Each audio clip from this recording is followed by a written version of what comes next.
throw the switches. 10,000 microwatts of knowledge. Let's get down to business. Obsessed with more nude celebrities than TMZ. Damn it! I'm not going to see this man dangle for your delight.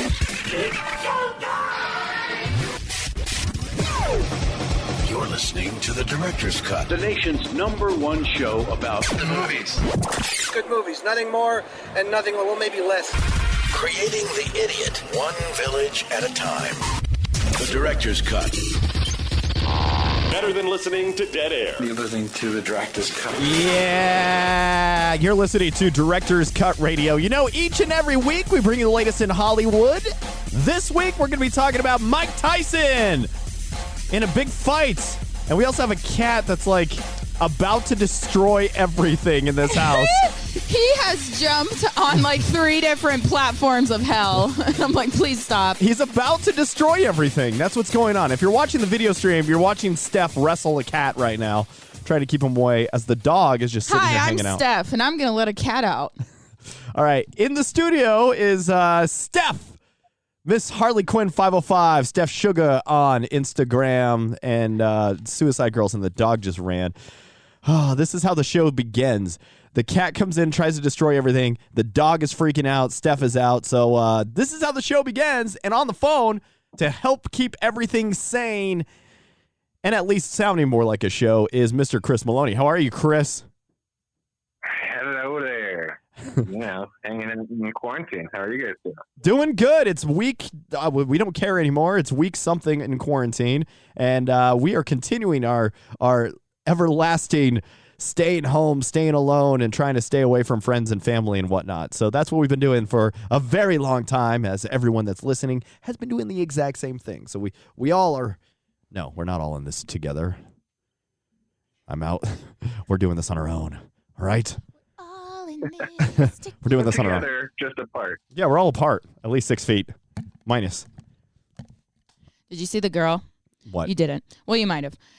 She kind of had a viral video, but she made a 12-foot dress, and she got like that really cheap material, tulle material. It's like that frilly, like wedding kind of stuff, and it's super cheap, right? Yeah. So why not make a giant dress out of it to keep people 6 feet away from you? So she made a 12-foot in diameter like dress. 12-foot giant with a hoop? Giant hoop skirt. That's great. She had this giant dress, so that way when she walks in public, people are automatically 6 feet away from her because she's in the center. I'm like, this is perfect. This is great. Great idea. But she's not going to be able to do anything but be outside. Or the dude that put the 6-foot balloons around him? Yes. Like or the rulers. Spikes. Yeah, he the was rulers, like, I would have loved to see one of those people in person. I want Cartman's poking stick. 6-foot poking stick. That sounds good. Yeah. Just jab people if they get too close to me. Stay away. Stay away. It's weird. It's just weird, all right? And then I'm watching old movies, and there are people wearing masks, and I'm a little concerned. Like, did they get the memo? Last night I was watching some documentaries about magic, and then in the background there was all these people wearing masks. And I'm like, this came out in like 2009. What's going on here? Really? Yeah, it was weird. It's the Mandela effect. Yeah. Something crazy going on there. It's something crazy. Something crazy. All right, what do we watch this week? What is this week in pop culture? We did not see the Mike Tyson fight, but we hear the news. Go ahead, Chris. Spoil it for everybody. Mike Tyson and Roy Jones Jr. ended in a draw, folks. Yeah. Boo. All right, some are happy about it. Some are mad. Yeah, there they are. Boo. That's the team. Everyone. That's actually the answer. Our in-studio audience is, yeah. It's both at the same time. That's nice. I like how that works. So they ended in a draw. Is there any like notes about this fight that we should talk about or think about? I did not watch this fight. I have yet to see any replay on this fight. I guess it was decent for two old men, but not terribly exciting from what I read. There was a few moments that it got a little like flashbacks of their former selves, but overall it was just like, whatevs. I also heard that Snoop Dogg makes one hell of a commentator for fights. So I think everybody wants Snoop Dogg to do that. Is that true? Is that? That sounds amazing. I want Snoop Dogg to do everything. Yeah, actually, can he just host everything? Martha Stewart and Snoop Dogg need to be co-hosting on fights. That would be ridiculous. You know, Martha Stewart really helped Snoop Dogg be accepted, and vice versa. Snoop Dogg really helped Martha be accepted because it's just like, is that just like the most random iconic duo that you can think of? They gave each other street cred. Remember, only one of them is a convicted felon. Yeah, only one. Martha. Yeah. I love it. I love her. Good for her. She just wanted the Birkins, okay? She got the stocks. Scary. She's scary. Not a fan.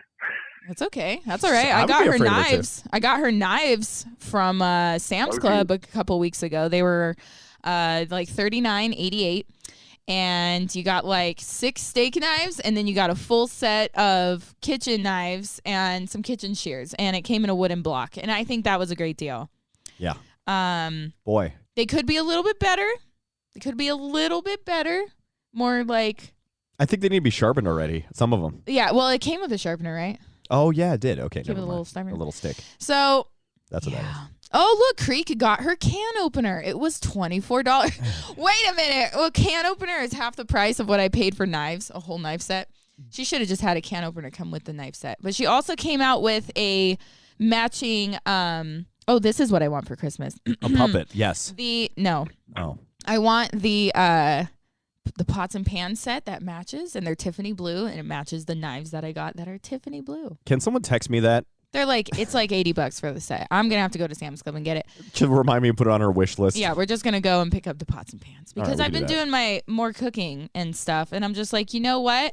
My brain is telling me that I need my pots and pans to match. Isn't that so appropriate for a pandemic where the whole world is shaking? Emphasis on pan in pandemic. Pandemic. I think this is weird how this radio show has devolved. I don't know if it's an evolution of sorts.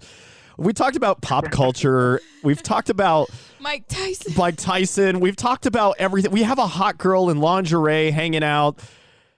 Well, but now we're talking with a puppet, and now we are talking about kitchen utensils and Martha Stewart collections. During a pandemic.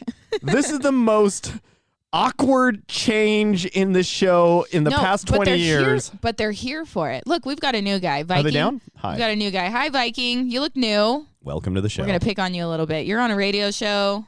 It's also a podcast sometimes. But you know what? It's more of an actual radio show more than a podcast. I'm actually People don't believe it. Yeah. They're like, oh, you do a podcast? That's cool. And I'm like, no. Go to Phoenix. Turn on the radio. Go to Phoenix. Yeah, go to Phoenix. Actually, drive through Phoenix. And anywhere you are, ask your Google or Alexa device later tonight at 10:30 to play Director's Cut Radio. Do it. It's KWSS 93.3. 93.9. I keep saying it wrong. 939. 939. 939.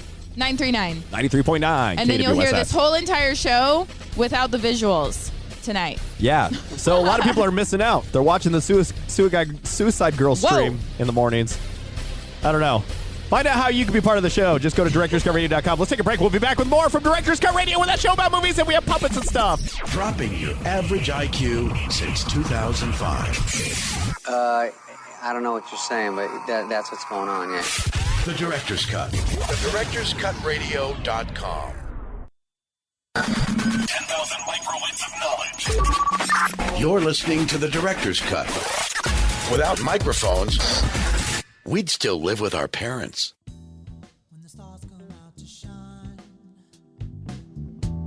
and the city comes alive, we could dance a piece, we could take the streets to the rhythm of the night. We can make a storm, there's a spirit born to the chaos in our eyes. Love struck, so in love with you. We're love struck, so true. We could dance a piece, we could take the streets to the rhythm of the night. Yeah. We can make a storm, there's a spirit born to the chaos in our eyes. When we grab each other's hands and we spin around and laugh. We could dance a piece, we could take the streets to the rhythm of the night. We can make a storm, there's a spirit spirit born to the chaos in our eyes. Love struck, so in love with you. Well, love struck, so true. We could dance the beats, we could take the streets to the rhythm of the night. We can make a storm, there's a spirit born to the chaos in our eyes. Hold me now, don't you let me go. Hold me now, don't you let me go. Hold me now. You're listening to Director's Cut Radio. You know, each and every week we bring you the latest in Hollywood. My name is Dan, and in the studio we have the lovely Harley Quinn 505, Miss Steph Sugar, Suicide. And on the phone we have Chris Maloney. This is Director's Cut Radio. Each and every week we bring you the latest in Hollywood and pop culture and all that other weird stuff that happens throughout the week. If you want to be part of the show, all you got to do is go to our website, directorscutradio.com. We've been a little more diligent about uploading the podcast, which means once every quarter. And our first special guest from Suicide Girls is most likely going to be Creek. He's going to be dishing out some voice work for us because I finally heard his voice the other day, and I was like, my jaw just went, what? And Man. I started it over for Dan, and I was like, can you listen to this? And he was like, oh my God. And I was like, yes. Yeah, she slid off her chair, and then I had to take a listen, and it was so leathery. I thought I was like in a... I was like, I'm ready for an Angus thick burger or something. That was what was going on.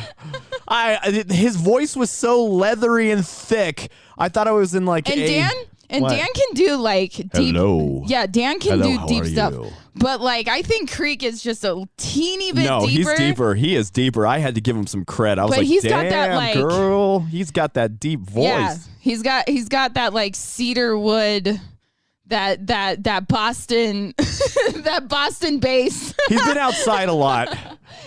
The wood chips in the air. The wood chips. He's eating wood? That's what he is. He's a farm guy or a ranch guy. No, he's a smoker chef. He's a smoker. That's what it is. He's smoking. It's the meat smoking. The meats that he like. You know when That's what it is. If you wipe around your he lives in the woods. He did say he moved. He did move to the woods. So we're not only in the woods, but we're smoking meats. I think here's what it is. I think you know how when you touch around your stove, like the light that's above your stove or the vent, and how greasy it is. I think his entire vocal cords is layered with like grease to smooth out his voice. So it's just a layer of smoking. Let's see. So we've got PC's like, is it like John Goodman's voice? Who can you compare it to? It's kind of like John Goodman. It's the voice of God. Have you ever seen or heard God in any movie? No, you know what? It could be Mufasa. It's very close. It is Mufasa's God. That's what it is. It's if Mufasa was like, I need to hear a deep voice. It's like Darth Vader when he's like thinking of God, or Mufasa thinks of God. It's like Mufasa and Darth Vader. Okay, I know they're the same voice, so don't school me on that. I'm not stupid. Okay, but if Mufasa and Darth Vader could have a hybrid baby, yes, it'd be Creek. If Mufasa and Darth Vader used like a voice enhancer to deepen their voice slightly. A more deep enhanced. Yeah, they need a deeper voice, and then it'd be Creek. PC's like, God is Morgan Freeman. There it is. Morgan Freeman. Yeah, we already established that. He's also Penguin director. Because he did the voice for March of the Penguins. He's George Burns. There it is. So yes. So we'll have him do some voice work. Yeah, we gotta find like some serious things for him to say, right? Like coming soon, right? We need some like some very intense like theatrical stuff, but then I also want some just like really wacky, funky, just comedic little sentence. Well, that was my scam of the week for Creek. I thought of earlier this week. Yeah. Oh wait, scam. Here it is. There it is. Scam of the week for Creek. What Creek needs to do is create an Instagram page and take requests of what he needs to say. Yeah. And then just record those little sound bites and just upload them as a little clip. That's it. Mm-hmm. That's it. Just a little video like, hello, I like wearing pants. Just simple things like that. Or, hello, Martha, it is your birthday. and you smell like crap. Things like that. Things that you could request for your Come friends. on, Martha. Why did you have to crap yourself in jail with Snoop Again. Dogg? Like, you could have just used your knife set to clean it up. Nice job, Martha. Nice. Nice, as he's holding a joint. That's a scam of the week. Nice. Yeah. Okay. All right, Chris. What did you see this week in the week of pop culture? This week I watched the new documentary on HBO Max, The Mystery of D.B. Cooper. The Mystery of D.B. Cooper, where he jumps out of an airplane. Ooh. And there is a slight chance that Dale Cooper from Twin Peaks might be the same guy. What? Because his name is D.B. Wow. Cooper. Wow. You see? So it's a wow. That's a little Twin Peaks trivia that you didn't know. That kind of thing. So you saw that. We watched the Playboy Mansion, the Hugh Hefner story. We started watching Amazon Prime. We got into like 3 episodes, maybe 4. I don't know. It was late. But we still have a couple more to finish. It was pretty good. What was that called? Hef? The story of Playboy or something. Yeah. So on Amazon, if you guys want to learn about some really cool history of nudes, which is like everyone, right? Yeah. You should probably watch it. We all know that, like,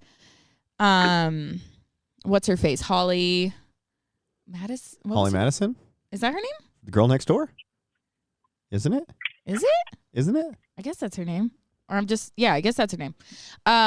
Yes. She wrote a book, talking about how Hef and this and that, and, he's terrible and bossy and this, that, and whatever. But you got to think, like, you also got to think of the times. You also got to think of the era. And I just kind of feel like this documentary really helps explain a lot, but it also is giving you that background into the business aspect that, like, nobody's really talked about. They do interviews with, like, very important people, such as Hugh Hefner's kids. Yeah. His kids are literally sitting there talking about the business they're still trying to keep alive, even though they were completely born innocent into this completely high sex drive atmosphere. And it was just, it's just part of their life or whatever. And obviously they turned out just fine, didn't they? Yeah, I'm aware. I've got a cat climbing all over your stuff in the corner over there. Evolution of the bush. But weren't you saying something about how 1955 was the year all of the cool stuff happened? Yeah, apparently the 50s is where it's at, y'all. So basically, a cat just knocked over a chair. Basically, I don't know if a lot of people know this, but Marilyn Monroe's photo was purchased for the first ever Playboy magazine, and that's what helped Playboy magazine get its feet off the ground. Yeah. At that time in the 50s, everyone's, it just discovering, like, journalism, and it's as if social media started, right? Like how it is for us now. This is how it was in the 50s. We've got the Magic Castle, Disneyland, and Playboy. Just entertainment that exploded. All started within like 3 years of each other.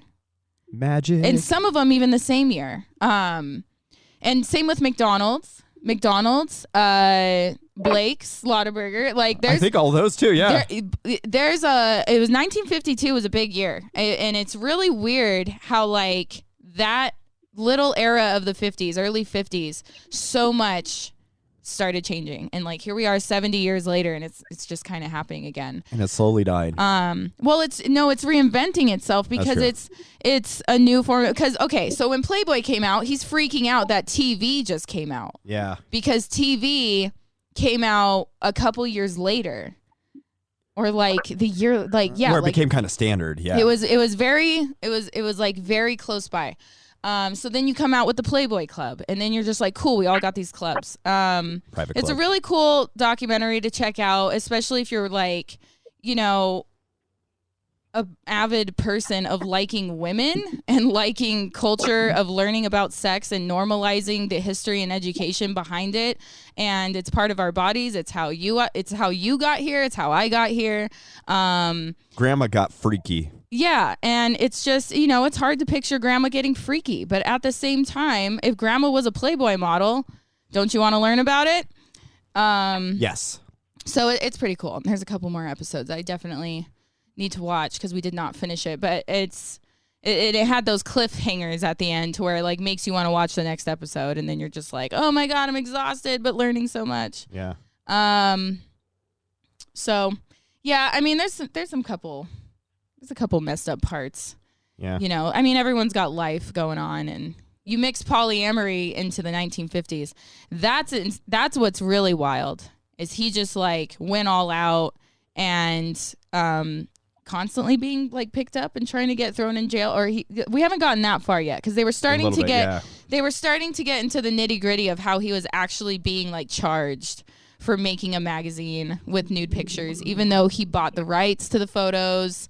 There just wasn't any laws on like how you can show them or display or whatever. So he really created the base price for nude acceptance and entertainment in the sex industry, and just being able to create a gentleman's magazine that literally was everything he wanted. He enjoyed Esquire magazine when he was a teenager, and then he wanted to obviously do that himself. He wanted to work for Esquire. He finally gets his dream job. Hugh Hefner finally gets his dream job working for Esquire and doing like little naughty cartoons and stuff. And he finally gets there and they're like, no, we don't do any of that anymore. So it's really crazy how like, just there's so many examples in this show of showing how like he didn't give up. He had a vision. And it's kind of similar to just like how anybody kind of is right now in this with this year in this entertainment industry of like, we could let it die. We could totally let it die because someone else says it's dead. But because someone else says that, oh, the stages are closed and this is gone and this and that, does that mean we just all stop? No, it's all up to you about how you want to like transform things. And I think this documentary gave a really good insight on not only how he really supported women of all different shapes, colors, and sizes, and ages, but he was very inclusive. And I'm trying to figure out where did it go wrong, but we haven't gotten that far yet. We'll see. Yeah. We're excited though. It was on Amazon Prime. All right, check it out. Something. Cool. We're almost through it, but you guys can start it and catch up with us. Yay!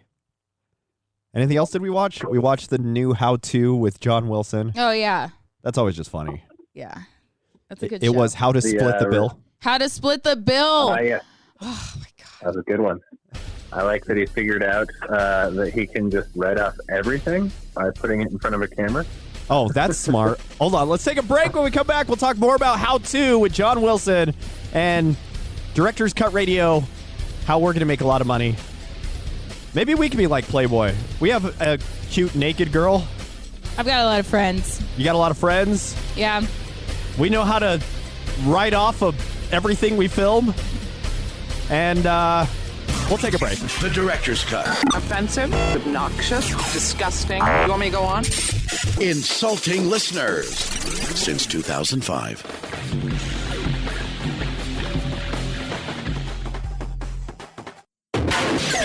We're just a couple of guys who like movies.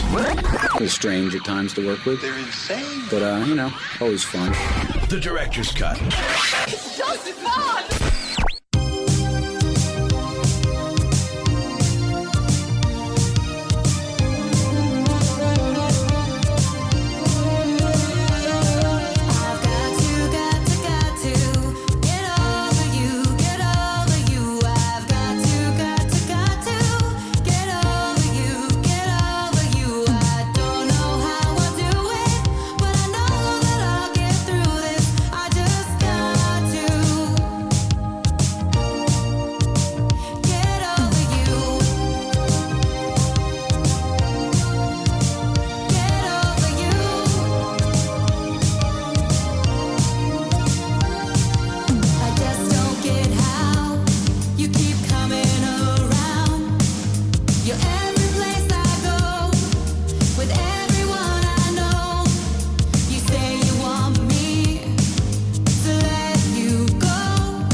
listening to Director's Cut Radio. You know, each and every week, we bring you the latest in Hollywood.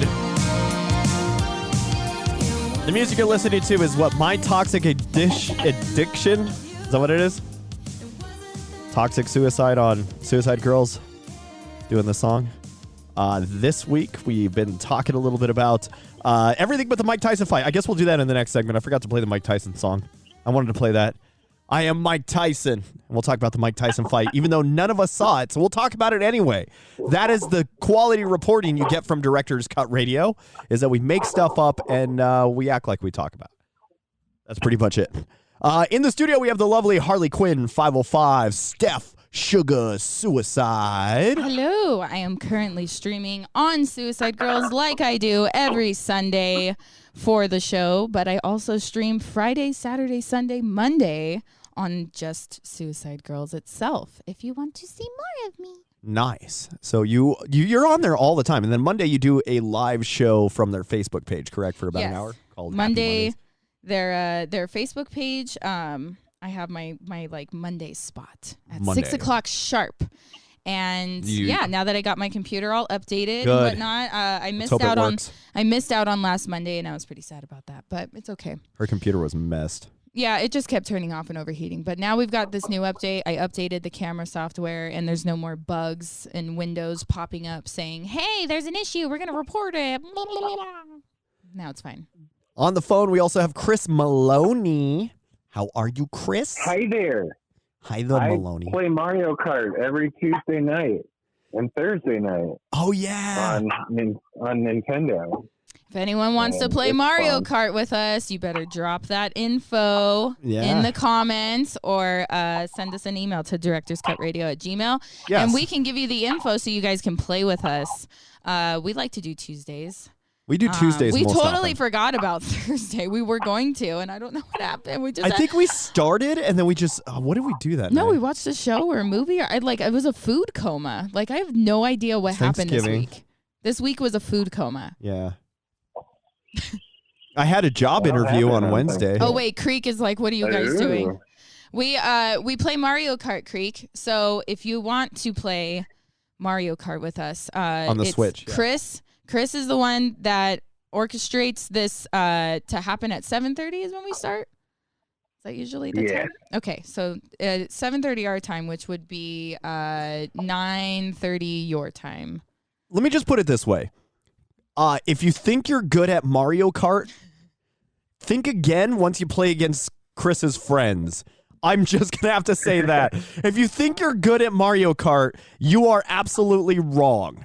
One of the guys that plays in this group owns the local retro gaming shop in town. Like resells games and actually put like a gaming center into his game shop. So he's not only at work, he's kicking our ass on the clock. And he's casually playing. He's probably just sitting there and talking to customers while playing and selling stuff. He's only using one hand. That's it. He's using one hand. You guys thought you were skilled with one hand? Forget it. Yeah. So I was able to beat Johnny Sack the other night, and I felt really good about myself. I've only gotten first place once the entire time we've played, and that was a fluke. I have no idea how that happened. Same here. I think I got first place on Baby Park, and that was it. I think it was also... And then the round, and like everything ended because whenever you get kicked out... Oh, we get kicked out all the time. It's annoying. We're having connection issues with our Wi-Fi, and if we get kicked out of the game, all of our points disappear. Yeah. So it's like... We get back in the game, and then we got 0 points, and then it's like, oh, you got first. It's like, who cares? You have no points. 0 points. All of our points disappear. Wow. And we're trying to upgrade our carts. Yeah. That's what we're trying to do. I need to get them golden wheels still. But I have to pain in the butt. What is the golden wheels? Like, what is... That's when you finish everything. Oh, really? Well, yeah, so I think it's if you collect 5,000 coins, you get the golden glider. Okay. If you beat all of the levels with a trophy, you get the golden cart. Yep. Wow. And then if you beat all of the ghosts on the time trials, you get the golden wheel. Jeez, man, I've never gotten past the so on time trials you make your laps, right? Yeah. And let's say an hour later you're like, I'm going to beat my time. So you race against your ghost. Oh. From the previous lap. Then why don't you just play really crappy for the first few? Well, no, they have preloaded like Nintendo ghosts on there from Nintendo employees. So you have to beat those ghosts. Of course they do. It's John Sakura. That's what it is. It's Sakura over and over again. Jeez, man. That's awful. When are they going to make Mario Kart live to where like I can play against people around the world? You can. They have a Mario Kart circuit on your phone. Oh, that's what I am seeing on my app store. You can play that with other people? Yeah. Oh, okay. All right. Here I am. There I go. There you go. I played for a little bit, but I couldn't get a hold of the control scheme too well. I might have to try again. No, there's probably some wheel adapter they want you to buy. Yeah, we got to try that super wheel. What is They're that, like, $200 wheel? No, you know what they're going to have? You know what they're going to have in like 15, 20 years? Like probably 10, 15 years, okay? The way technology is going right now. You know what they're going to have? My eyes are down here. They're going to have, listen. I wanted to say that. I've been dying to say that. Your eyes are down here. My eyes are down here. I'm short. I'm a puppet. My eyes are down here. That's funny. They're going to have it to where you attach your phone to your car and you just drive around. Like Mario Kart? They're going to have like designated like geospot printed maps that only your GPS can see when you start driving on it. And then it's like an area that's rural. Yeah. And out of the way of other cars to hit you. I want to grab that Mario Kart like RC car version. Oh my gosh, does that work? I don't know, but I want to. Is there any reviews, Chris, on that new RC situation? Because my son really wants it. I haven't talked to a lot of people. It's just it's a lot of money to drop. Is my big thing on it. Is it like $300? No, it's like 100. No, I think it's around $100. Like but 80 or 100. Yeah. Then you can only play if everyone has their own Switch as well. So it's not like you guys could all get, Mario Kart and play together. You'd all have to have your own Switch. And then you also have to have your own little car, your RC car.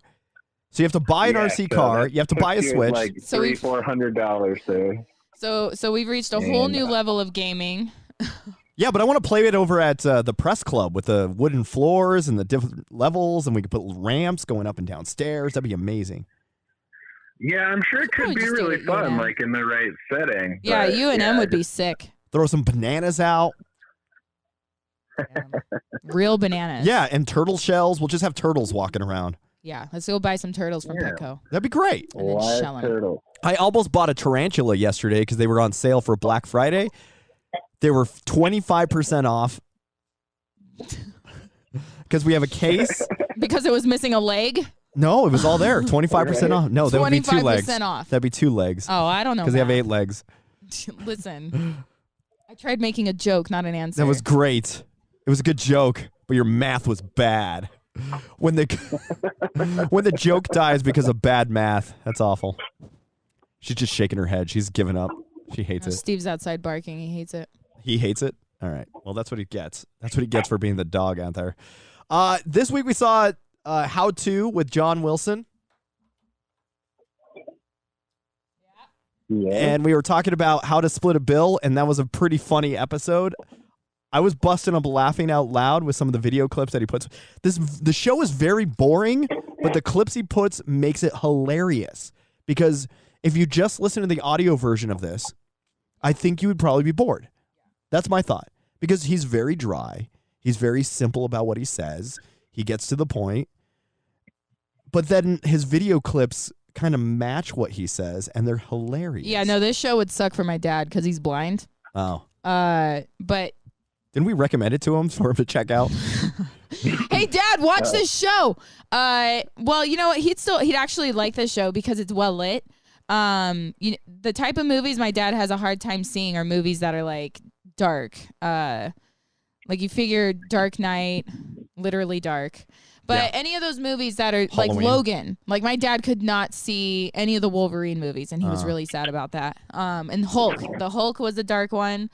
So if there was like movies that were just too dark, he just couldn't see it. But he'd be able to see this one. But I like how the John Wilson vibe is like you could be listening to it like it's a podcast. Yeah. And watching it is a whole different experience. Kind of like our show. Yeah. Yeah.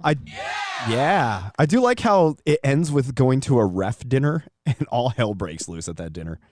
That was that was absolutely such a perfect episode. Yes. Because he's going in thinking like, oh yeah, they're totally going to be organized. They're referees. They've got stuff under control, right? It seemed like it at the beginning, and then all hell breaks My God. loose. A whistle being stolen. Golden whistles. The golden whistle being awarded to a ref, and then 5 minutes later, he's like, are you kidding me? And he's like looking around, and someone stole it. He's like, ha ha ha, guys. Ha ha, that's great. Oh, where is it? Guys? Well, that's because they're not paying anybody, man. Like, a lot of people weren't getting their money. Yeah. And then, like, the raffle seemed like it was all rigged because they gave the big screen to, like, one of the high-ranking people. Yeah. So terrible, But man. I just thought it was weird that New York is, like, big enough that they have an entire referee store. Isn't that a referee store? You have to, but It makes sense, though. But there are multiple bingo stores here in New Mexico. You got to look at this stuff. There's enough bodies in New York to be able to have a specialty store for pretty much everything. Yeah, like for New York, it actually makes sense. For here, if we had a referee store here. Yeah. I do like the whistles. I want one of those super whistles. I want a weenie whistle. I have a weenie whistle. No, but the thing is, Is it a whistle for weenies? Is that what you're trying to say? No, the thing is that when they showed that scene, and they were like, yeah, we got all kinds of whistles. We got them all. And I'm like, there is no weenie whistle. That is true. Yep. Yeah. I didn't see a train whistle either. The Ollie train Ollie whistle? train. Yeah. See? I like how we just hit random buttons. Yeah, that's all you need. Yeah. There you go. Let's call that ref store. Let's call it. Let's get some call 'em. whistles. Call him. Call What's him the number? now. Chris is on the line, so we got to do a weird merge call thing. Okay, we'll do a merge call. Let's call him. The ref store. You know what? You think they're open? It's New York. It's Sunday. Well, it's Sunday. Come on, we haven't called anybody in a while. Let's Yeah, prank Chris on the call. ball. Okay, we're just going to call and we're going to say, hi, do you have train whistles? Yes. But Do you have dog whistles? ref? What other Do you ref have things? alien whistles? And do you have weenie whistles?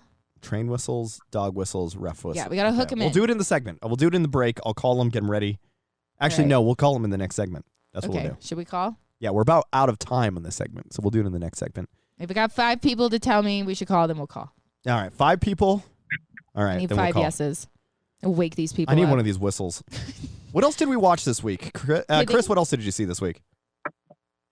Besides the DB Cooper thing, I also watched a new series on Disney Plus called Marvel 616 about some of the a little bit more forgotten corners of the Marvel universe. Huh. And the first episode is entirely on Japanese Spider-Man, Wow. which, if you're not familiar, is quite different than American Spider-Man.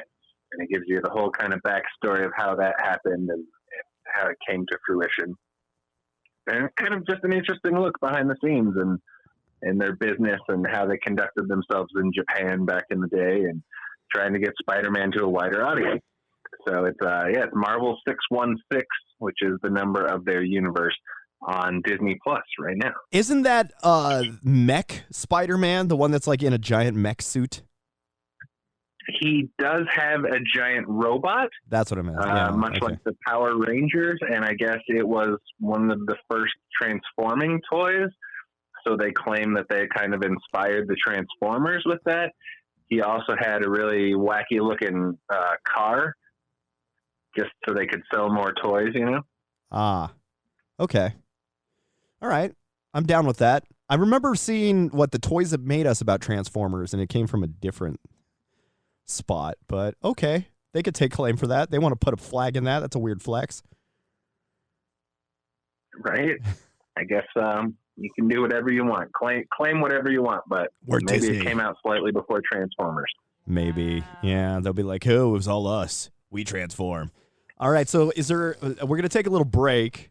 I'm going to look up this ref store number, And we'll definitely call him in the next segment, see what happens. See if we can merge the calls or something. We got to find a way to get Chris on a different line so he could just always be connected, and then we could have people call in or do phone calls to places and celebrities. Connect this phone right here that we're not using. I got to figure out how to. That's the issue. You don't have another cord? I might. That's the thing is I might need to do a cord. All right. So you have Chris on the Bluetooth one. Okay, we're going to figure this out. And then I need to figure out how to do Chris has somebody else in the other port. All right. We'll take a break. When we come back, maybe I'll figure it out. It's all right here on Director's Cut Radio. We're that show about movies and rewiring. Wow. Steph's favorite. Now. The Guy Show about movies. Don't you have any respect for yourself? Seriously. Anything worth taking seriously is worth making fun of. The Director's Cut. I wet my bed until I was 19. There's no shame in that. Only half of our audience is below average. The Director's Cut.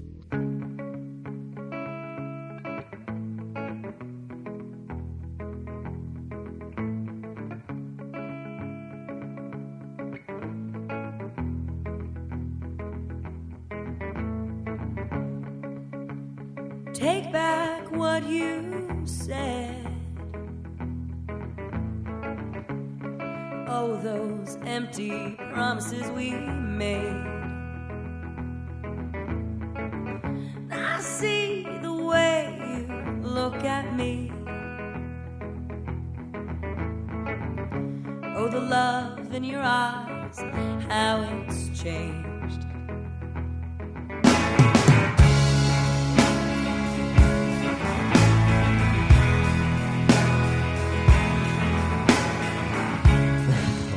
Yeah.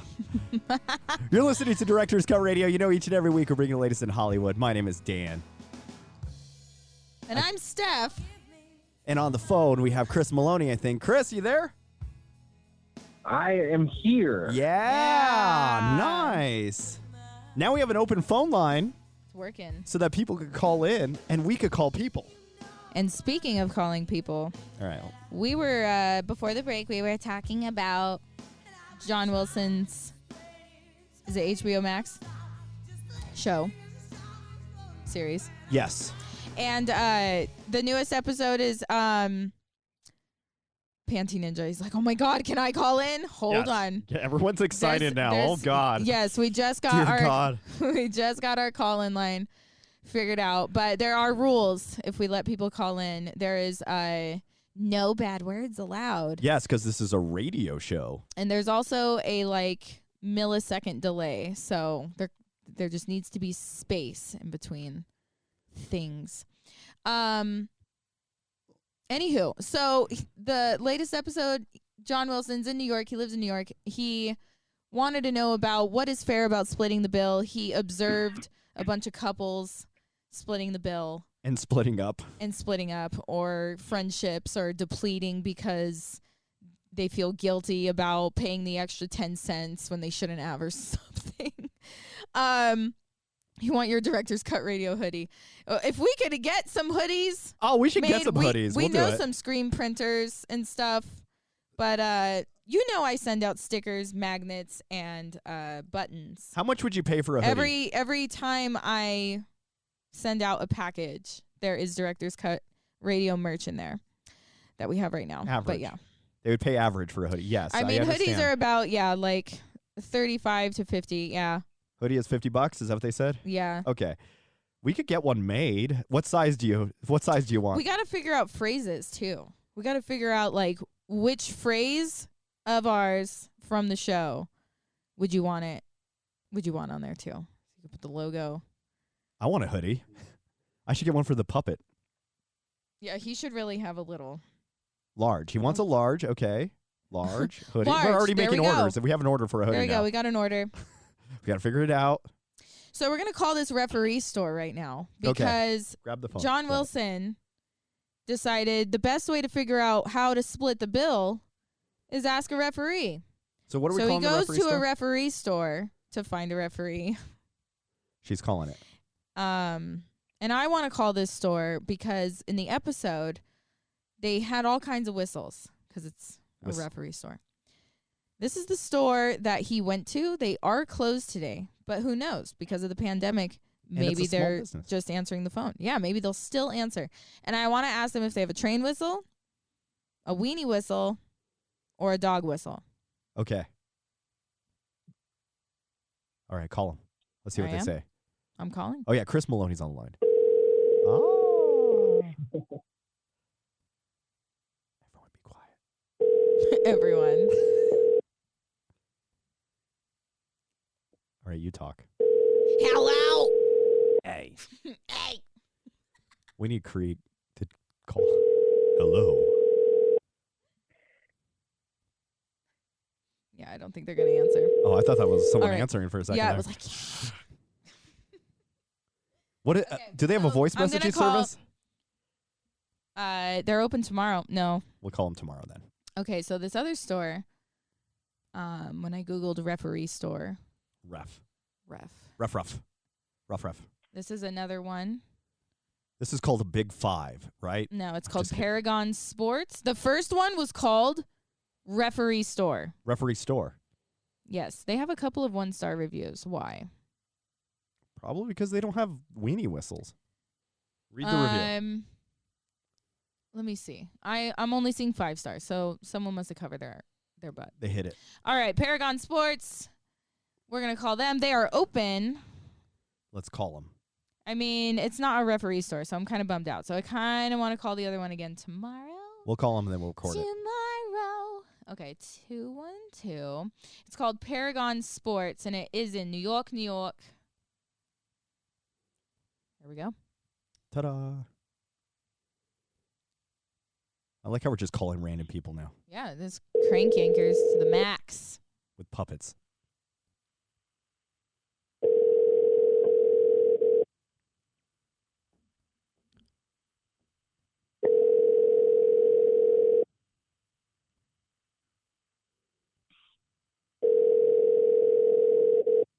Interesting. It went yeah, it did that again. Transferred. No one's there.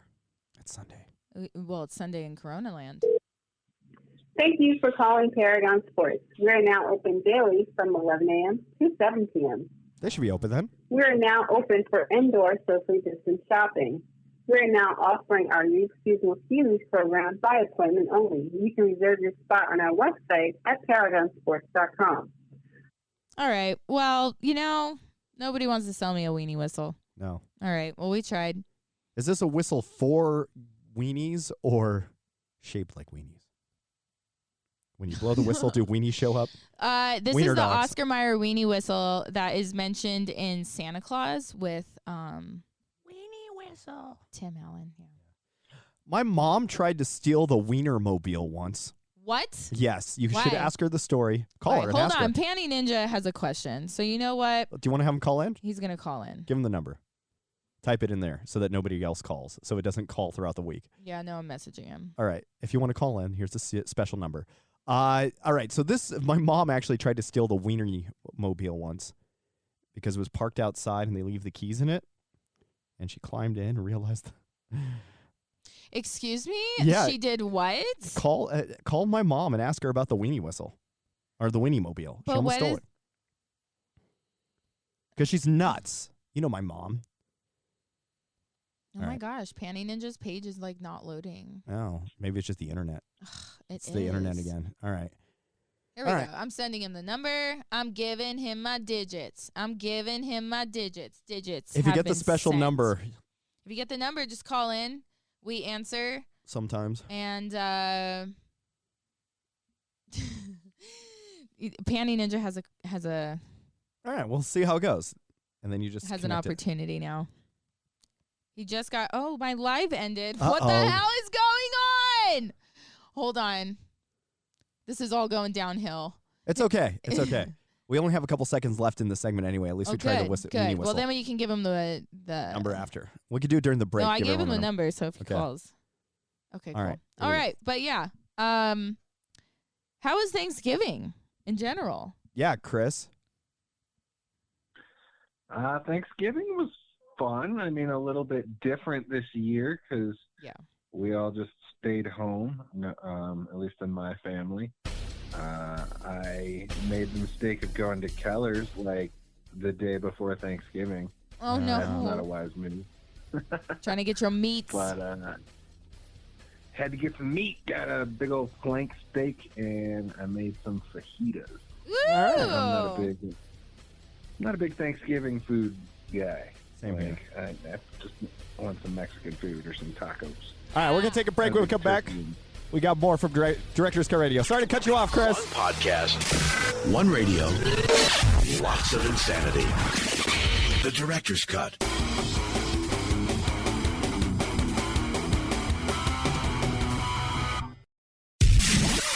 You're listening to The Director's Cut, the nation's #1 show about movies. We have the most gadgets and the most gimmicks. We have the tools. We have the talent. Did he actually call himself the Talent? The Director's Cut.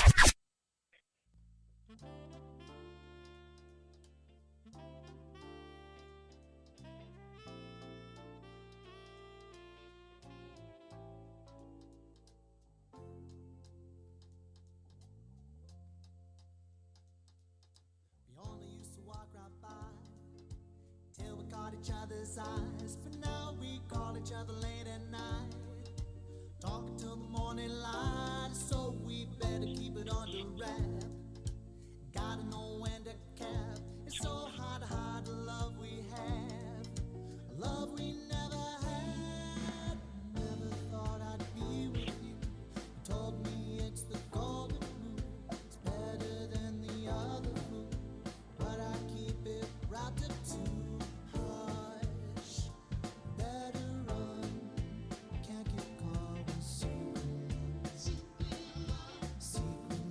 You're listening to Director's Cut Radio. You know, each and every week we're bringing the latest in Hollywood. My name is Dan, and in the studio, we have the lovely Harley Quinn 505. Steph Sugar on the mic. I'm on the mic, and I'm on the web. On the web. I don't know. Streaming at suicidegirls.com. There's a lot of firsts happening. Yeah. On the phone, we have Chris Maloney, who was telling us that before the break that he had a wonderful Thanksgiving, even though he doesn't like Thanksgiving food. Stuffing? You don't I like mean, stuffing's decent. Yeah. Why didn't we play Stuff It? We should have. What the hell, What dude? the hell's wrong with us? We play it all year, and then when it's like literally the month for playing it, we don't play it once. We played it for years, not just all year. We've played it for years. No, I know. That's what's funny. That's great. Anywho, we just basically did that. Like, we did stuffing, potatoes, sweet potatoes with the marshmallows and the sweets, and then pies for days. We had pies. We had pumpkin pie. I made a pumpkin cheesecake pie. I'm still snacking on that. It's yum. And raspberry pie, still snacking on that. Yeah. I made some like cinnamon roll. You get a package of cinnamon rolls, and then you roll out like, I love food, so Thanksgiving's like my favorite holiday too. If there was a way to combine Halloween and Thanksgiving, I'd be in heaven. Just do it all. Just do all the food on Halloween. Replace all the candy with Thanksgiving food. Well, we didn't actually have Thanksgiving food on Thanksgiving. We actually had the Thanksgiving 2 days early, and then on Thanksgiving itself, we went to Del Taco. Del Taco! And what else did we go to? Oh, Jack in the Box. Yeah, I got some curly fries. Oh, and those mini tacos. Mini tacos from Jack in the Box. That's what we did for Thanksgiving. We just did because fast food. because I was like, well, I was gonna make enchiladas, and I was like, let's just go to Del Taco. I don't know why we were craving McDonald's. And I really wanted to support a local business, and there was nothing open. Nothing was open. Nothing open. I was like, yeah, it's Thanksgiving. Nothing's gonna be open. It's like, okay. So your Thanksgiving was fine, Chris? Had enchiladas? My Thanksgiving was fine. Yeah, just Zoomed with the folks, and then we played some Mario Kart because it was Thursday. We totally forgot because we were in like a Del Taco coma or something, right? What happened? I don't know. I have no idea what happened. Was that the night we watched? No, that was Wednesday. I have no idea. I don't know. But you know what? We also watched Unpregnant last week, and we forgot to talk about it on the show. Like, I don't. Did you see Unpregnant, Chris? I did not. That was on my list, and then I think I just got overwhelmed by other things to watch. Definitely watch it because I kept seeing I kept seeing it. And then I was like, yeah, okay. And then I saw like little ads. But then like seeing the trailer, and then I was like, okay, I got to watch it. And then it's actually filmed here, right? Yeah. It's cool. The whole It's pretty premise cool. is about this girl trying to go to Albuquerque. They go to Via de Capos. This is why you have to watch it. Yeah, That's they go to why. Via de Capos in That's it. exact. I was like, why did we want Chris to watch yeah. it? They go to Via de Capos, and they totally, the timeline on it, they're acting like they're in Arkansas at Via de Capos. Yeah, which trying is to go funny. to Albuquerque to have an abortion, but You got to watch it. It's the great. entire time they're in Albuquerque, and I'm like, why don't you just go down the street? You're in Albuquerque. You're here already. You're here. Yeah, so it was We need to hard. get to Albuquerque. Well, you're on Central. I was like, I don't know how well, much farther in Albuquerque you need to get. You're on 6th Street. Just trying to watch this and like remember that it's trying to change the location. They actually say the words Via de Capos in this. Yeah, major And I'm like, that is in Albuquerque. Major advertising. Well, you know what I want to do? See, now this is another way. Here, we're going to call Via de Capos. All right. Oh, let's call them. This is the one thing that we've been wanting to ask them for a while. Okay. No, but we can say, hey, we saw your restaurant. We only have about a minute. Should we wait till the next segment so we have more time? No, I'm not going to ask about the fridge. We can't give it away. You can't just pop like that fast, all right? Premature. Let's listen. No, we don't have to. No, listen. You can't say that on the air. I don't think you can. Well, That's okay. I'll bleep it. that's poppycock. That's fine. No, That is it a is snack? because that's actually a snack. That's a snack. It's actually a British slang term as well, so I don't think it's... All right, go ahead. Okay, listen. You can't just pop like that, all right? We can't just go in with bombs. We have to slowly just, like, work our way in, okay? All right, you do the phone call. I want to see how it goes. We're going to make this phone call, and I'm going to say hi. Hello. We are critics, Oh, great. and we saw Unpregnant as part of our homework, Yes. being movie critics. Yes. And we would love to talk to you about how that filming process went. Can we come in? Oh, and then we get to go downstairs into the special refrigerator. And then we're like, we would love to use this spot that so many people have told us about in the movie industry. Everyone says, oh, you got to go to Via de Capo's underground fridge area. What is the underground fridge area, Chris? It's just like the secret basement. I don't know what it is, man. That's what I mean. That's all we got to do. That's all we got to do is we reel them in to where they're like, oh, movie critics, oh my gosh, Hito, get the place clean. Okay, and then we get in there and we find we're out like- there's a gimp we're like, down in the basement in a box. Yeah, they've got their little the corner with the you can't say that. You cannot say I am you know, referencing. you I am cannot say referencing that. You cannot say gimp on Pulp the radio. Fiction. What the Yeah. hell? Listen, sir. It's a quote from Pulp They're Fiction. going to have their marble columns and their porcelain fountains, and they're going to have the cheesecake place tiramisu, is the tres terrible. leche. Why? They got tres leches, okay? They're keeping 3 it local. leches. 3 lech. Too many leches. 3 milk cake, and they've got the little table set up.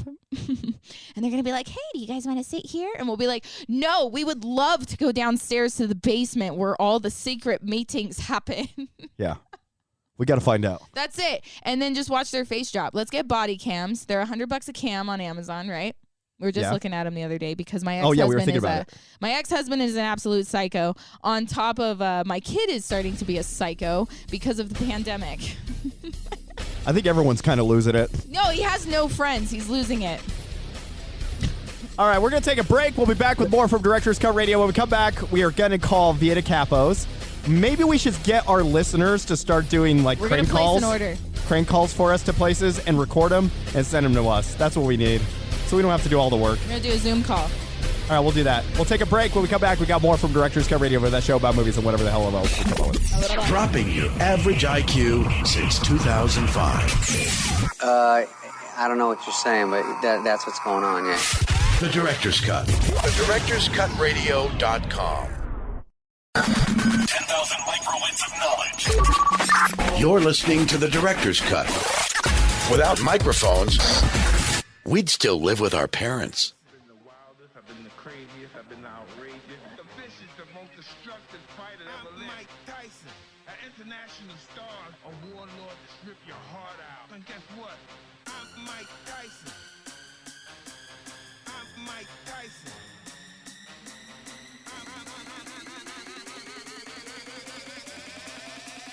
I'm Mike Tyson.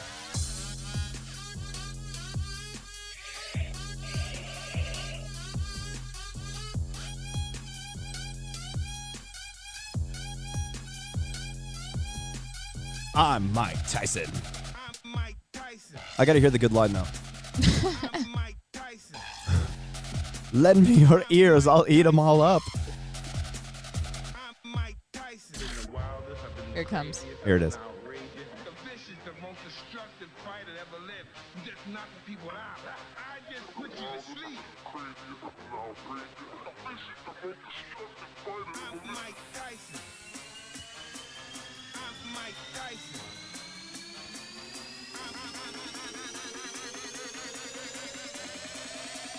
Lend me your ears, or I will eat them all. Yeah, that's the line I like to hear.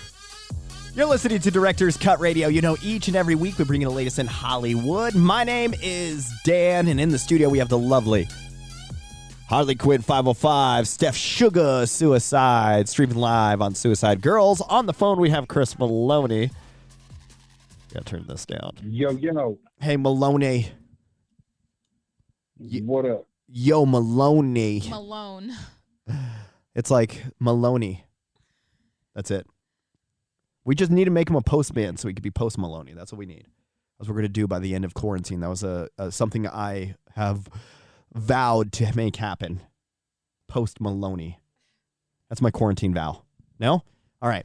I guess before the break, we were talking a little bit about Thanksgiving, what we did.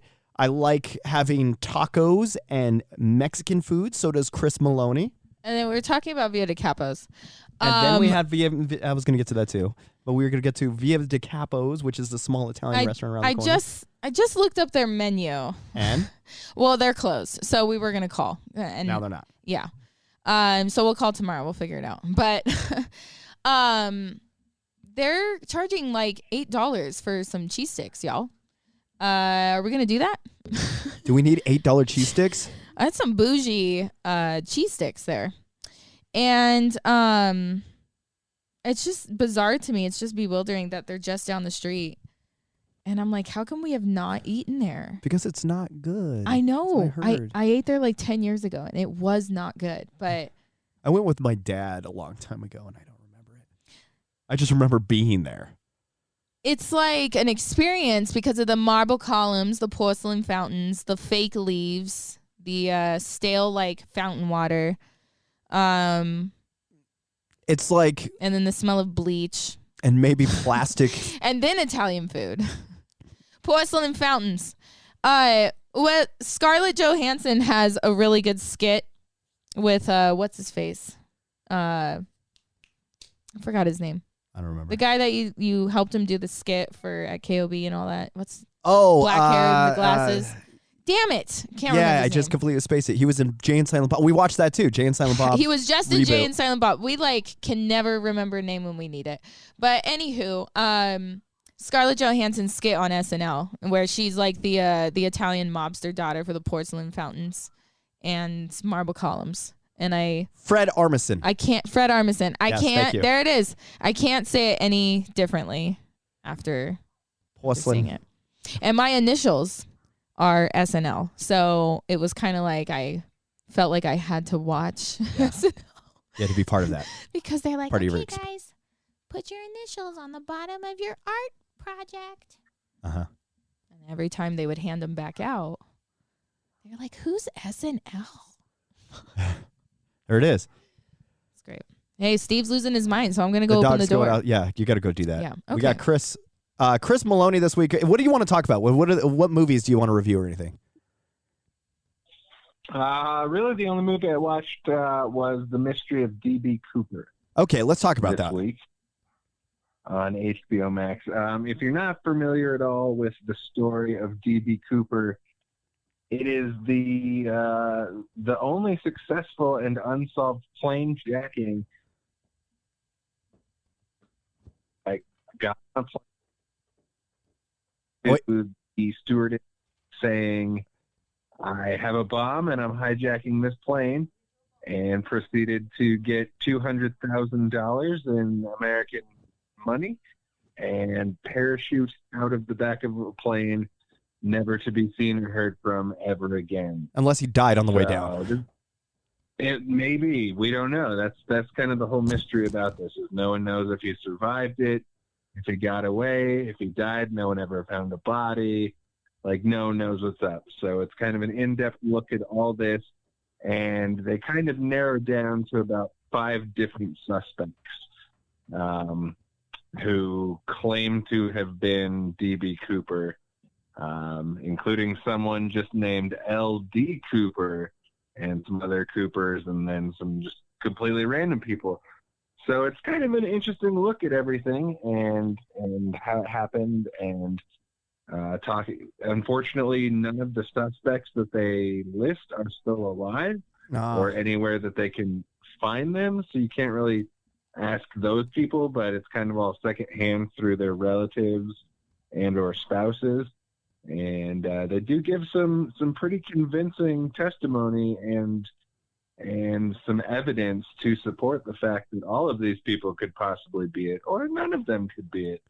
So I say go check this one out on HBO Max, The Mystery of D.B. Cooper, and see if you can decide for yourself if any of them are in fact the legendary plane jacker, or if none of them are, and they're just way off the mark. But I was always intrigued by this story, so it was kind of cool just to hear a little bit more of some of the theories as to what has happened. Yeah. Well, if you are D.B. Cooper and you give the name, if you've made a plan to hijack a plane and do all of this work, you're not going to give your name or have your name even close to the name that you're giving.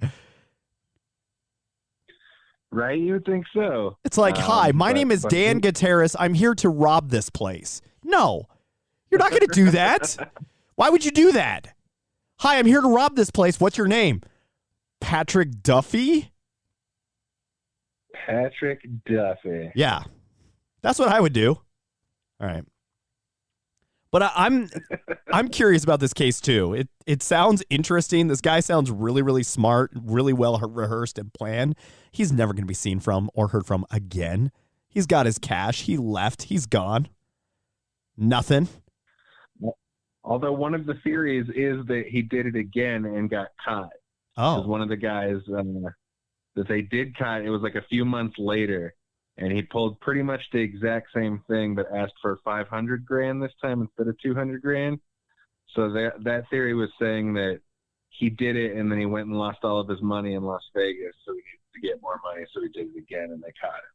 Ah, all right. Well, that's sad then. Sorry, DB. Oh. That's it. Boo. Sad. Sad day for DB. All right. All of it.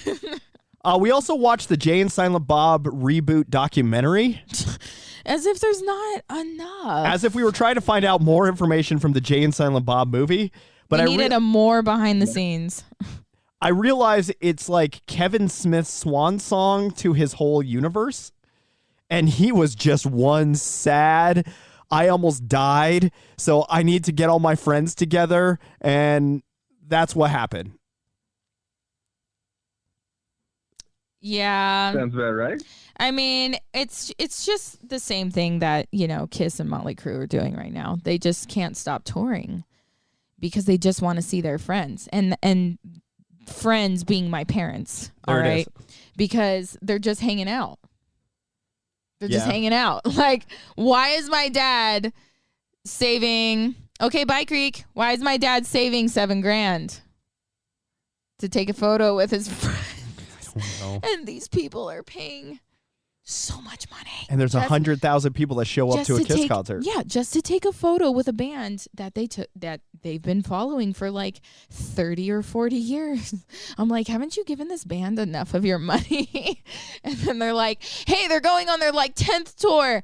And I know they said it was their farewell tour like 3 years ago, but come on. The ultimate farewell. When they came to Albuquerque, was it 100,000 people that showed up?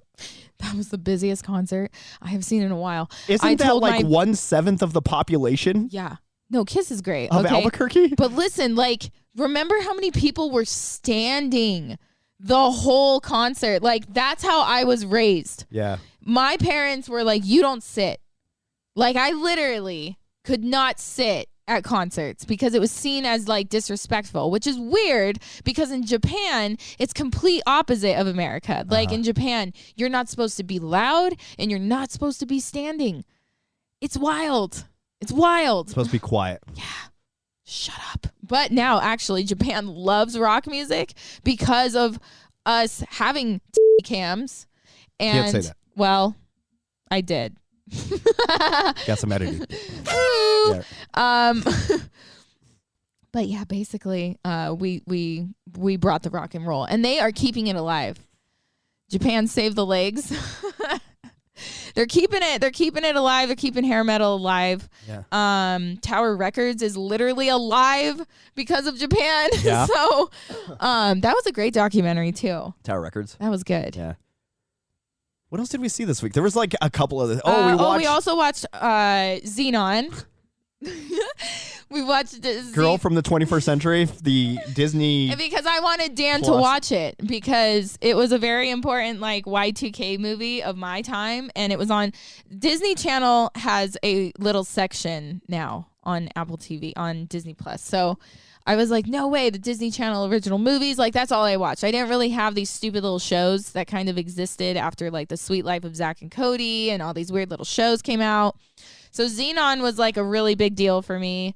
Same with Smart House and a couple other ones I can't like pull out. Wish Upon a Star for sure, Katherine Heigl.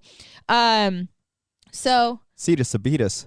Cetus Lapidus. Cetus Lapidus. That's what it was. I thought it was Zapidus. Yeah, Cetus that was Lapidus. Yeah. that was wrong major. So Catchphrase. and I loved how Xenon really had like the aesthetic of like really dedicating to those different like vocabularies and stuff from like being outer space. They created a dialogue. The characters are just funny, and then the situation with the ending is like it's usually like a love story in a Disney movie, and this was like the first movie where the chick just like says peace out to the guy that just helped her get back home, and like I don't know, maybe that's why I love it so much because it was it's kind of like Frozen. It's a very different storyline for Disney to give that isn't, you know, the guy saving the day. When it's like the movie starts off, it's called Xenon.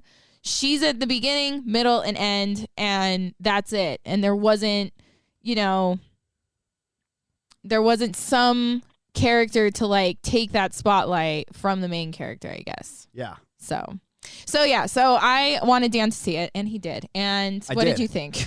I actually liked it. I didn't care. I didn't hate it. It was good. It's good. There was a lot of plot holes and stupidity from like security guards and stuff. Like she has to climb in the vent, and that's what's on her record with the principal president. He's not just the principal; he's like the owner of the spaceship, the captain of the spaceship that's flying it. So he's like the principal and the president at the same time. Yeah, it's really interesting, and getting banished to Earth. It's so current. Like they're doing FaceTime. It was basically Back to the Future of my generation. Yeah. So yes.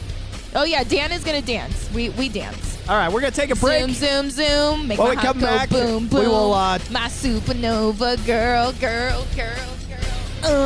We got more after this on Director's Cut Radio with a show about movies and a whole lot more. Yeah. The Director's Cut. Offensive, obnoxious, disgusting. You want me to go on? Insulting listeners since 2005.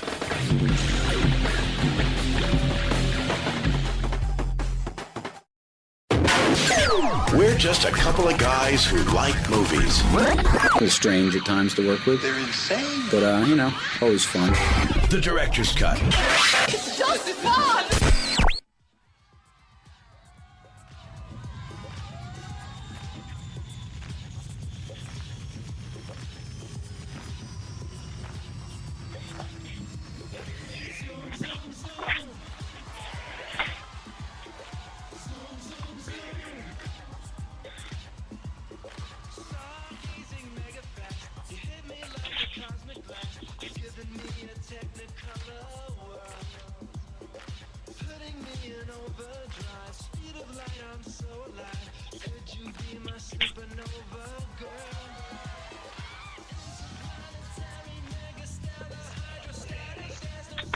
Yeah. You're listening to Director's Cut Radio.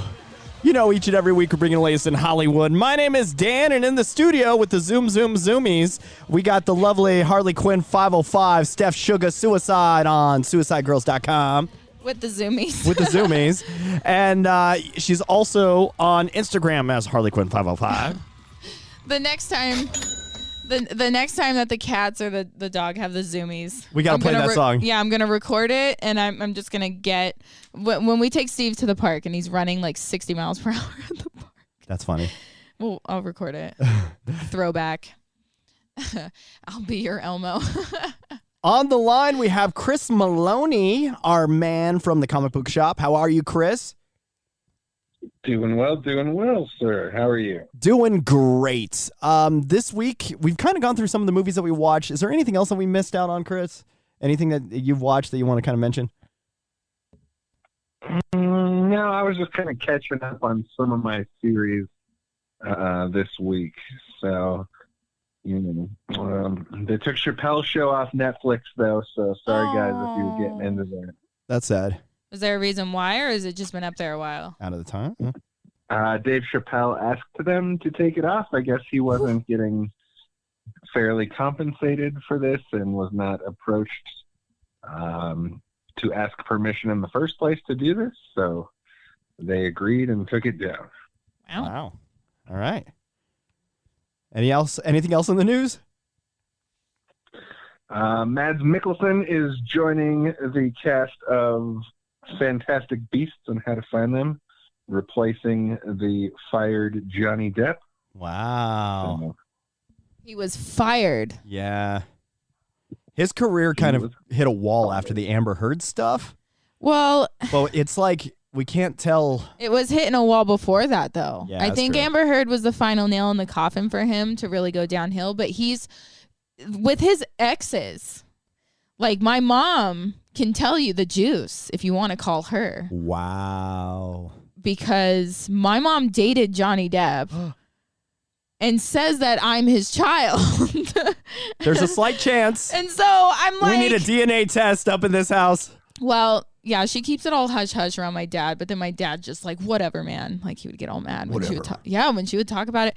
But that was during the Nightmare on Elm Street movie is when they were together, because Slaughter was on the album. So if you want to put all that together, but basically that's the juice. And she said that like, who was the chick he was married to? Paris. He has a daughter named Paris, right? I believe yes, Paris. Or he lived in Paris, met his wife in Paris, and she was like the one that he was actually a drunk and abusive and all that. And then it was not really talked about in the press because it was like 2005 or 2006. And that's when my mom was like telling me more stuff. The daughter was best friends with Kevin Smith's daughter for a bit there. And I don't know if they're still best friends. Dude, that's why I'm like, let's just get Kevin Smith on the show and just be like, what's going on with all your friends messed up? We've been trying. Actually, that is true. Because Jay, Johnny, and Ben Affleck. Are you serious? Wow. We need to make our own conspiracy theory on that. Wow. The only Kevin Smith problem was that he ate too much. Yeah, that was it. He was getting big for an airplane seat. and then had a heart attack. Damn. Wasn't that true?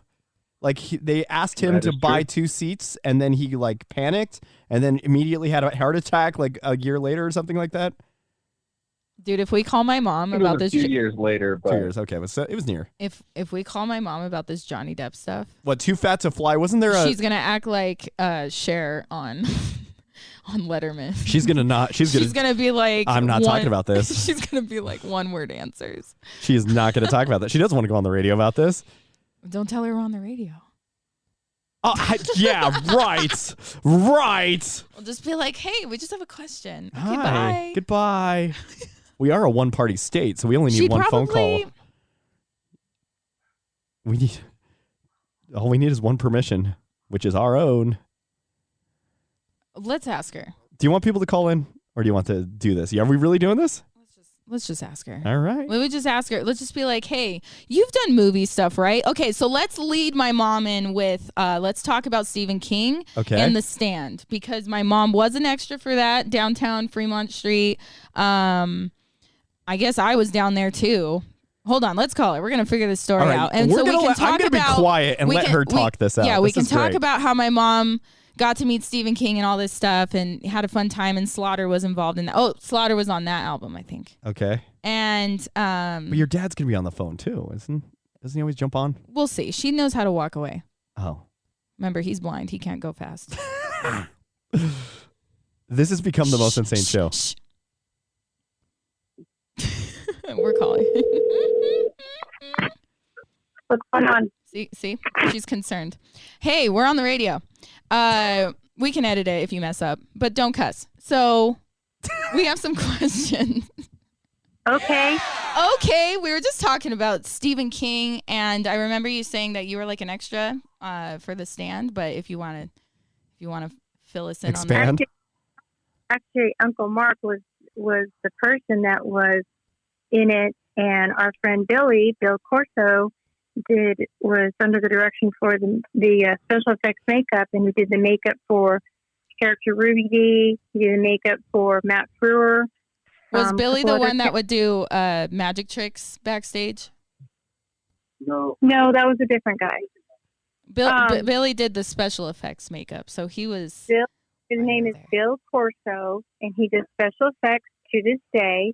He is known for doing the special effects makeup for Harrison Ford, Jim Carrey, Ryan Reynolds.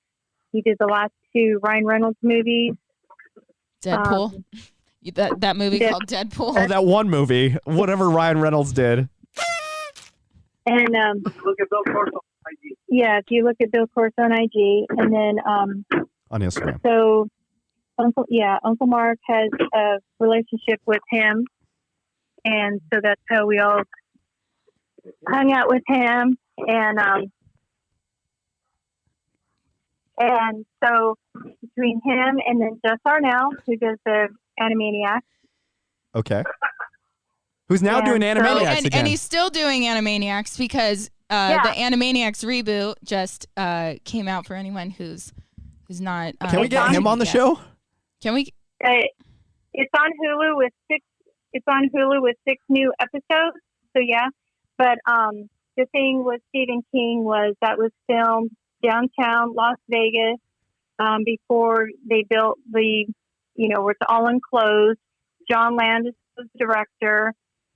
Your dad and Uncle Mark were with Billy in the trailer doing like home video and all that kind of stuff when Billy was doing the special effects makeup on that Frewer where he was the burn guy. And then also they went down there, but Uncle Mark is you can see him. They mainly had him on there, but you can see him at the end of the movie. Stephen King really wanted him to kind of be in there, so I think he's at the front when they're all charging and stuff like that. If you watch the movie, you'll see it. Okay, we will watch the movie and see it. Yeah, so like if you see this, I think they re-released it on DVD because they just brought us a copy of it so we could watch it. Because when it came out on TV initially, I want to say October of '93, in that time frame, it actually was a 4-part, 2-3 hour series on TV, like in a row. You could not watch this one part of it. You had to watch it 3 or 4 days in a row on TV. So you'd have to record it on VHS. Almost as if it was a mini series, right? Yes, it was. Mm-hmm. Good. All right. Cool. There you go. And then we were talking about Johnny Depp earlier, and we were talking about horror movies and stuff like Nightmare on Elm Street, and I forgot that he was in there. And that was one of his first movies after he did. It was around the same time that he did Born on the 4th of July. I'm sorry, take it back. Not Born on the 4th of July. Oh my gosh. Nightmare on Elm Street? It's the Oliver Stone movie. Oh. Oh my gosh. Gilbert Grape. Hold on a second. No. What is it? Platoon. gosh, That's what it is. There it is. Platoon. Yes. Platoon. Yes. He actually was in Platoon with Benjamin Bratt and a bunch of those. That was kind of like one of their intro themes, and then do A Nightmare Before Christmas, and then, you know, Crybaby led to, Edward Scissorhands, and he would do a lot of filming, that kind of stuff. And so we would go get stuff signed. Whenever he would come to town, we'd get some stuff signed. And then when he did Fear and Loathing in Vegas, when they imploded the Landmark at the end, when they were doing Landmark, they used part of that footage for Fear and Loathing in Vegas, and your dad would get a bunch of stuff signed at that time. And then also Mars Attack. Mars Attack is also part of the Landmark. They only had like one take. I think it was the end of Mars Attack, when the Landmark is like falling down. That's like what I just remember is like the news of like what casino is being imploded and how you celebrate it because you get to watch a casino get blown up. It was really, everything was changing in the late 80s, early 90s, because you had a regrowth of all these developers and everyone coming in. You had Steve Wynn that was putting up the Mirage that was opened at November of 89. And that led to like kind of changing the face and monopolizing, getting all of those casinos into greater casinos. Mm-hmm. And so you had Mirage that opened, and then you had, Steve Wynn did that. He came and helped Gold Nugget grow from the downtown area, and then he opened up his designs with Mirage, and then he did Treasure Island. And then when the Dunes got bought out, they imploded the Dunes October of 93. Uncle Mark and Dane and all that. We had a suite on the 16th floor of Bally's across from what now is Bellagio that Steve Wynn opened up. And so we actually have our video camera. We were sitting on the tripod while everyone was inside, partying, whatever, living it up. We were actually, your dad and I, we actually recorded the whole full implosion. Wow. On the dad cam. They recorded. On the dad cam, because that was literally, the Dunes was such history. You had the Dunes, you had Flamingo, you had Caesars, you had the Sands. Those were the Dunes was such an iconic thing. Dad-splosions. That's what it is. Explosions from dads. So yeah, I'll have to show that to you one time. And then we went back the next day and did video of it, because Uncle Mark thought he was going to use part of that for another home video for his band at that time. I was telling how like growing up and stuff, and I was telling a couple of the Suicide Girl fans that are watching how you did the tryouts for Splash. With the friends of our tryout for Splash. A lot of our friends were in Splash for many years, and actually a friend of mine, she actually went from going to Splash doing the tryouts. She actually went to go work for Siegfried and Roy. Wow. So she ended up Siegfried and Roy for a few years until that company ended. But then our other friend, she was in Jeff Zutash's Splash for many years, and we still have friends. A lot of us, we still keep in touch. So yeah, it's good touch. Would she be considered a cougar? No. No. Siegfried and Roy. They have the big cats. All right, I'm going with that. It's Kutash. Kutash. Oh. Jeff Kutash. Okay. Mhm. Well, thank you. Which was a big show. It was more of the. It was a very risque show. You had Bally's, Jubilee, whatever, and then you had a lot of those others. But that one was pretty. They were just trying to open up shows on. I think it was only open for Halloween weekend, and then everything like the following weekend, they said nope. Yeah. So, but back down. Okay. So, well, cool. Well, thanks for filling us in on the wonderful adventures of what happens. A lot of people aren't going to believe what you've experienced as a child because it's not really normal but everybody kind of knows everybody, and that's just how it unfolded. And I'm sure there's other people out there that their parents probably know, we may know them, or because everybody knew everybody back then. And all you kids are, and I say kids because you're my kid, regardless how old you are, you guys all grew up with that. And then that's just, it's some of this stuff is just not normal, so it's not fabricated. It really happened. And we took a lot of pictures and videos so you wouldn't be faced with the mockery of that, Right. Yeah. Took a DNA test, and you're a certified rock star. That's it. That's what it is. No. Okay, cool. Well, we don't. Yeah, you guys have a great thing going. So keep the little stories alive and stuff, and keep doing what you're doing. Don't be afraid of who you are. Don't be afraid. Yeah. Yeah. Yay! Well, let's Look, take a she took break. the time. We'll take a break. When we come back, we got more from Director's Cut Radio. Our son. Love you. Oh, she just hangs up. She's like, done. That's She's exactly done. my mom, damn it. Click, That is click, click. exactly what she does. She will never say bye and linger. She's like, I'm out. Done. I'm Out of the here. show. She knows what we're doing. She knows exactly what I was going to ask. We're taking a break. We'll be back with more from Director's Cut Radio. The Guy Show about movies. Don't you have any respect for yourself? Seriously.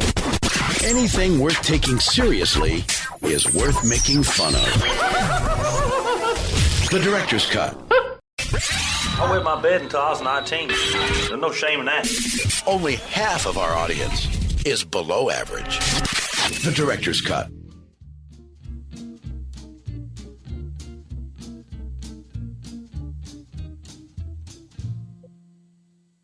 Well, if you're feeling low and you don't know why, having trouble just getting by, check your pipe. Is it cashed? Oh, my. Stuff it. Now, if that don't work, you're still feeling small. The boys don't whistle and they never call. Don't waste your time, honey. Check your bra. Girl, you need to stuff it. Oh, stuff it. You can just stuff it. Stuff it. Baby, it's all about sticking it in. You're looking hungry. Have you been on a diet? You're listening to Director's Cut Radio. Each and every week we bring you the latest in Hollywood. My name is Dan, and in the studio we have the lovely Harley Quinn 505, Steph Sugar, Suicide. On the phone we have Mr. Chris Maloney. How are you, Chris? Doing well, thank you. I think we were trying to find out the genealogy of Steph in the last segment. And this segment, we're trying to put it all together. I think we need to call Maury Povich and bring him in on the show, do a DNA test. That's what we do. I just love that Chris was silent that whole time. Yeah. He was just just I'm peering not in. here. We were all He's quiet. a fly. He was literally fly on the wall. A Maloney in a menagerie. I don't To know. be fair, I can't hear anyone on the other phone line, so I just got a little bit of you guys, and I couldn't hear your mom at all. So I got to figure that out then. Okay, so now you can disconnect this phone. Okay. Well, now we're done. But Well, I the guess, show's yeah. done. I just got to figure this out. This is all part of this, all right? It's getting there. But I don't know why it doesn't send that back. Maybe I have to do something else. Okay, I'll figure that out. No worries. Okay? But that'll be next week. That's what we do. Is there anything else, Chris? Anything news that we want to get through? We're on our last segment. In case you guys missed it this week, if you didn't watch it, it's gone now. But Animaniacs pulled an episode of their new reboot on Hulu for quote unquote accidentally airing the number to a phone sex hotline this week. What? How do you accidentally, I guess, do a phone sex hotline? in an episode of Pinky and the Brain, he's got a number up on his board. It happens to be a phone sex number. Oops. So Hulu pulled it down and scrubbed the episode, and I guess now there's nothing on his board, so it doesn't quite make any sense, but at least they don't have a phone sex number up there anymore. I think the same thing happened in Roger Rabbit video game, and maybe, if I remember correctly, Friday the 13th video game. That there's a phone number in it that you could call. And back in the day, it used to be Roger Rabbit used to have a phone number that was to a joke line, and you could call it, but now it's a sex line. Somebody stole it. And I think Friday the 13th video game has the same situation, or I'm just confusing the two, and only one of them has it. Which is kind of funny that I don't know. the NES game has a phone sex phone number in it. So that's the more you know. The more you know. Yeah. Wow. So Yeah. we want to circle back to Johnny Depp for a second. All right, let's go back to Depp. What we got? When I Googled his name, the first thing that comes up as most relevant and recent says 15 hours ago, a petition to axe Amber Heard from Aquaman 2 receives upwards of 1.5 million signatures. Wow. Cool. Wow, that's insane. If you listen to the arguments between the two, like, she's got problems. Yeah. And he's got addiction problems on top of problems. Yeah. So, like, I don't understand this, like, this cancel culture of, like, if we get enough signatures, it's like, why? It should be, if we get enough signatures, we help them with therapy and counseling and resources to make their lives much better and nicer. That's what it should be. Let's get 1.5 million signatures to make a headline article to completely destroy her mentally even more than she already is. Yeah. Like, let's just completely, derail this woman more than she already obviously is. Like, her whole relationship is in the media. Would you want your information of your personal life in the media? No. Like, I don't understand cool, get her out of movies. Great, because it's the generation where if we see her in a movie, we're not going to go see it. Yeah. There's still fans. They're still going to see Aquaman. I'm sorry. That's how I feel about the Free Britney movement, too. It's like, yes, free Britney, and then also give her all the resources and help if she needs it or wants it. That's what I like. Like, I think mental health should be standard for everybody. Like, if they need it, if they could get the resources, it would just make the world a little nicer. Johnny Depp fans threaten Fantastic Beasts 3 boycott after WB announces he got axed. He's axed. And 5 hours ago is actually the most recent. See Johnny Depp turn into the Joker for Robert Pattinson's Batman. That would be cool. So I guess he is confirmed. Wow. It's just... Is this That's really? another Warner Brothers project, so they probably wouldn't hire him on for that. That's most true. of the time when you see those, like, see Johnny Depp as the Joker, it's usually just like fan art that someone's put together. Okay. So that's it. I mean, it's sad that you Google Johnny Depp's name and it's about Amber Heard having 1.5 million signatures to remove her from Aquaman 2, which I don't think anyone's really here for, but so be it. There you go. All right, anything else in the news, Chris? Ken Jennings has been announced as the first interim host of Jeopardy! The first. Oh, so they'll have a few different ones. Following Trebek's death, and apparently some people are none too happy about that due to some tweets. Why? That he had tweeted in past years. I'm sorry? Oh, no, I was just saying why. Okay, continue. Yeah, he had some, I guess, insensitive tweet jokes, and so people are calling for him to be removed already as the host of Jeopardy. Great. Speaking of cancel culture. This is how I'm annoyed with the world. It's like, can't people change? You're allowed to change. You're allowed to learn and get better. For example, Okay. I was supposed to do a burlesque show. Yes. In March in Tulsa.